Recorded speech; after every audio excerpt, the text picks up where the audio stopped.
Good morning mga kabayan. Friday. Ang oras ngayon dito sa Oman is ano oras ba? Alas 10 ng umaga. So, oras sa paglalaba natin. Actually, tapos na tayo maglaba.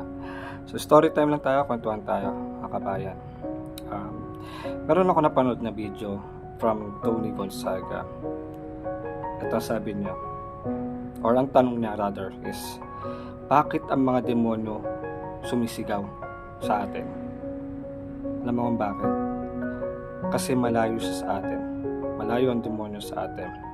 Kailangan niyang sumigaw kasi gusto niya makuha yung atensyon natin. Kasi katulad ng mga challenges natin, mga problema natin sa buhay, sumisigaw yan sa mga utak natin. Ganon ang ginagawang pag-distract sa atin ng mga demonyo.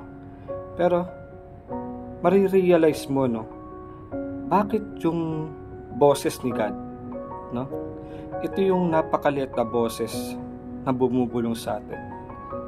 Alam mo kung bakit siya bumubulong sa atin? Kasi katabi lang natin si Lord, katabi lang natin ang Panginoon, kaya siya bumubulong.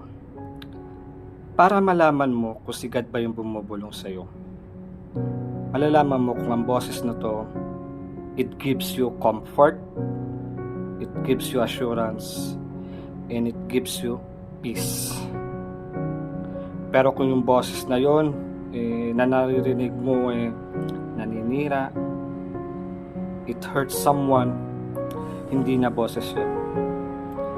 Dahil yung maliit na boses na to na bumubulong sa iyo, it will lead you to the right path. Napakaganda pakinggan. So sana i-open natin yung mga tenga natin